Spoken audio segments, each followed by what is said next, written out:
அருந்த விரலுக்கு சுண்ணாம்பு தராட்டியும் பரவாயில்ல, அந்த நேரம் பார்த்து அந்த காயத்துல மிளகாத்தூள் போட்டா எப்படி? சர்டிபிகேட்டை ஏன் தரல? படத்துல அப்படி என்னதான் தப்பு இருக்குன்னு காரணத்தை சொல்லாமலேயே ஜனநாயகனை சென்சார் போர்டு டிலே பண்ண ஐயா பிரச்சனையே இல்லாம சென்சார் போர்டு கிட்ட இருந்து சர்டிபிகேட் வாங்கிட்டோம் துள்ளி குதிச்சிருக்காங்க சுதா கொங்கரா. சென்சார் போர்டுக்காரங்க நல்லவங்க வல்லவங்க அரசியல் கலப்பு இல்லாதவங்கன்னு வாயாலேயே ஒரு கிரீடம் செஞ்சு பக்கனையா சென்சார் போர்டுக்கு மாட்டியும் பார்த்திருக்காங்க. ஜோதிமணி, பிரவீன் சக்கரவர்த்தி, மாணிக் தாக்கூர்னு வரிசையா காங்கிரஸ்காரங்க வச்சு வாங்குறாங்க சென்சார் போர்டு. பராசக்தி டிஎம்கே படம்னு பரபரன்னு பேச்சு இருக்கப்ப சுதா கங்குரா மட்டும் இப்படி சொன்னா எப்படி? வெள்ளக்காரன் காலத்துல இருந்து விதவிதமான ரூபத்துல கலை உலகத்தினுடைய கண்ணுல விரல விட்டு ஆட்டிக்கிட்டே தான் இருக்கு சென்சார். இந்திரா காந்தி காலத்துல எமர்ஜென்சி, பேசுறவங்க வாய்க்கெல்லாம் பிளாஸ்டர். அச்சடிச்ச பத்திரிகையில அரசாங்கத்தை விமர்சனம் பண்ணா அவங்களுக்கும் அக்குறும்பா மிரட்டல். ஏன் கதை வசனத்துல தீப்பொறி பறக்க விட்ட ஒரே காரணத்தினால கலைஞர் கருணாநிதி படங்கள் படாத பாடா? இன்னைக்கு நரேந்திர மோடியோ அன்னைக்கு இந்திரா காந்தி லேடியோ சென்சார் போர்டை பின்னாடி இருந்து ஆட்டி வச்சாங்களான்றதுக்கு நம்ம கிட்ட ஆதாரம் எதுவும் கிடையாது. ஜனநாயகன்ல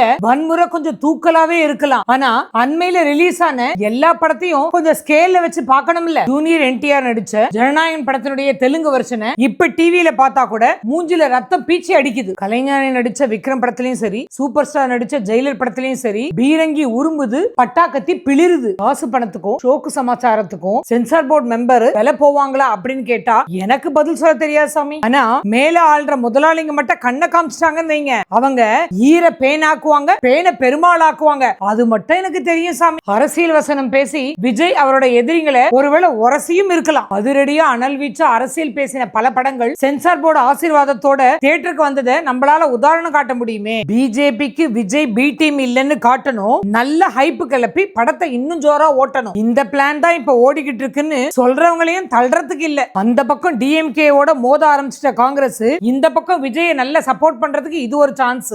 மோடியை எதிர்க்கிற வேகத்துல ராகுலே கூட விஜயை தேடி வரலாம் அப்படின்னு சொல்றாங்க தளபதியோட ஃபேன்ஸ். கோடி கோடியா பணத்தை கொட்டி படம் எடுத்து ஊரெல்லாம் தியேட்டர்கள்ல இடம் பிடிச்சி ஆசையாசியா ரசிகர்கள் புக் பண்ணி காத்திருக்கும் போது அதுல மண்ணள்ளி போடுற உரிமையை சென்சாருக்கு யார் கொடுத்தது? அது அரசியலோ வன்முறையோ ஆபாசமோ இன்னைக்கு சமூக ஊடகங்கள்ல சகட்டு மேனிக்கு கட்டுப்பாடே இல்லாம கொட்டிக்கிட்டே தான் இருக்கு. வீட்டுக்குள்ளேயே வர டிவி சீரியல்ல வராத சதி வேலைகளா இல்ல ரியாலிட்டி ஷோல காமிக்காத வக்கரங்களா? அதையெல்லாம் கட்டுப்படுத்தி மட்டுப்படுத்துறதுக்கு ஒரு ஆணியும் புடுங்கின மாதிரி தெரியல. ஆனா இந்த அரசாங்கத்துக்கு சினிமா உலகத்தை மட்டும் ஆட்டி படைக்கிறதுக்கு சென்சார் போர்டுன்ற அடியால் தேவைப்படுதா? சொன்ன நேரத்துல தியேட்டர்ல படத்தை ரிலீஸ் பண்ண முடிஞ்சா அதுவே ஒரு பெரிய ஜனநாயகம். அது மட்டும் நடக்கலன்னு வைங்க, கட்டாயம் தமிழ்நாட்டு அரசியல் களமே ரணமாயிடும்.